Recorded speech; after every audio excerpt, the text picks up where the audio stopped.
Бисмиллахир-рахманир-рахим. 57-ші Әл-Хадид сүресі. Қазақша, арабша Құран хатым оқу. Қуылған шайтанның кесірінен Аллаға сыйынамын. Аса қамқор ерекше мейірімді Алланың атымен бастаймын. Аспан әлемі мен жердегі жаратылыс біткеннің бәрі сен мінсізсің, кемшілік атаулыдан адасың деп Алланы ұлықтайды. Ол азиз, бәрінен үстем әрі ұлы, хаким, әр ісі мен әр үкімі көптеген хикметтерге негізделген теңдессіз даналық иесі. Аузу биллахи минаш шайтанир раджим. Бисмиллахир-рахманир-рахим. Саббаха лиллахи ма фис самавати ва ма вал арди ва хувал азизул хаким. Саббаха лиллахи ма фис самавати вал арди ва хувал азизул хаким. Көктер мен жердің бар билігі бір өзіне тән. Жан бітіріп өмір сыйлайтын да, кеудедегі жанды алып өлтіретін де бір өзі. Оның құдіреті барлық нәрсеге жетеді.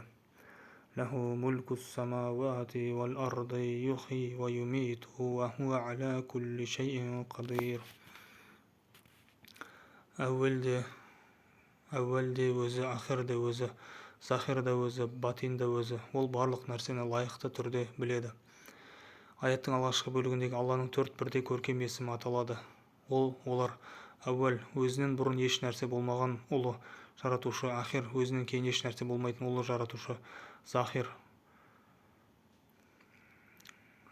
өзінен жоғары тұратын һәм өзін толық меңгере әрі қамти алатын еш нәрсе болмаған ұлы жаратушы; батин, бұл дүниеде ешкімнің көзі де қиялы да жетпейтін ұлы жаратушы. Бисмиллахир-рахманир-рахим.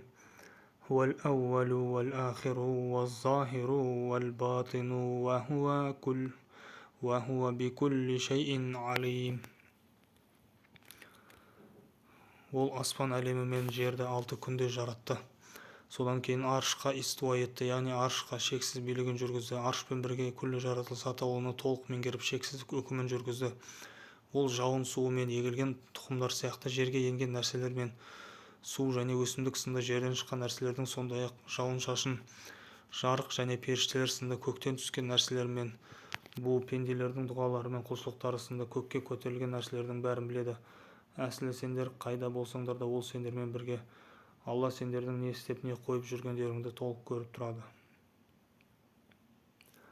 Уаллази халақас самавати вал арда фи ситтати айямин сумма става алал арш يعلم ما يلج في الأرض وما يخرج منها وما ينزل من السماء وما يعرج فيها وهو معكم أينما كنتم والله بما تعملون بصير. Аспан әлемі мен жердің бар билігі бір өзіне тән. Бүкіл істер оның дәргейіне жөнелтіліп, қарауына ұсынылады. Сөйтіп барлық шешімдер мен үкімдер оның құзырынан шығады. Лаху мулку самавати вал арди ва илаллахи турджаул умур. Ол түнді күндізге қосып, күнді ұзартуда, және күндізді түнге қосып, түнді қысқартуда, түнді ұзартуда. Ол көкіректердегі бар сырды, яғни ондағы барлық ойлар мен ниет пиғылдарды толық біледі. Юлиджул лайла фин-нахари ва юлиджун нахара фил-лайл ва хуа алимун би-зати-с-судур. Аллаға және Расулына иман келтіріңдер, және оның аманат ретінде иеліктеріңе бергендерінен дін жолында һәм қайырымдылық мақсатта жұмсаңдар. Араларындағы иман келтірген және қолындағы мал пұлынан зекет, садақа берген жандарға зор сауап, үлкен сый-сияпат бар. Амину биллахи ва расулихи ва анфиқу мимма джа'алакум мустахлафина фих фаллазина аману минкум ва анфақу лахум аджрун кабир.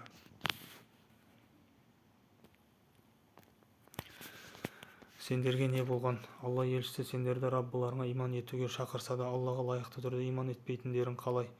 Анығында ол сендерден бұл мәселеге қатысты нақты уәде алған болатын. Егер иманға келетін болсаңдар, сол да жеткілікті.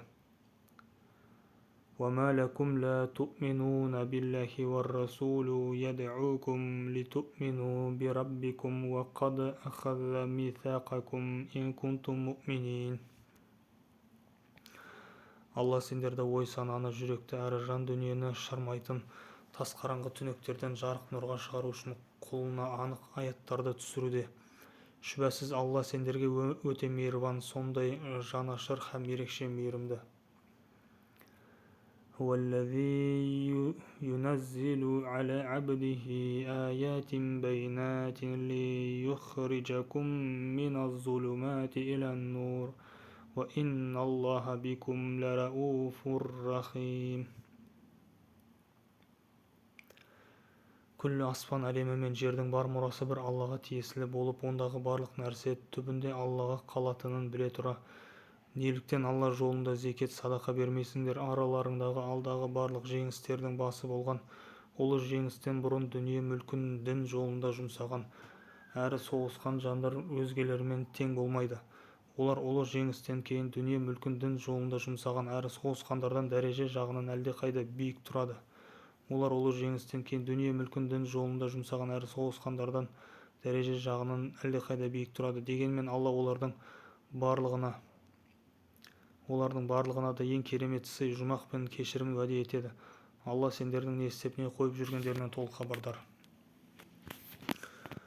وَمَا لَكُمْ أَلَّا تُنْفِقُوا فِي سَبِيلِ اللَّهِ وَلِلَّهِ مِيرَاثُ السَّمَاوَاتِ وَالْأَرْضِ لَا يَسْتَوِي مِنكُم مَّنْ أَنفَقَ مِن قَبْلِ الْفَتْحِ وَقَاتَلَ أولئك أعظم درجة من الذين أنفقوا من بعد وقاتلوا وكلا وعد الله الحسنى والله بما تعملون خبير.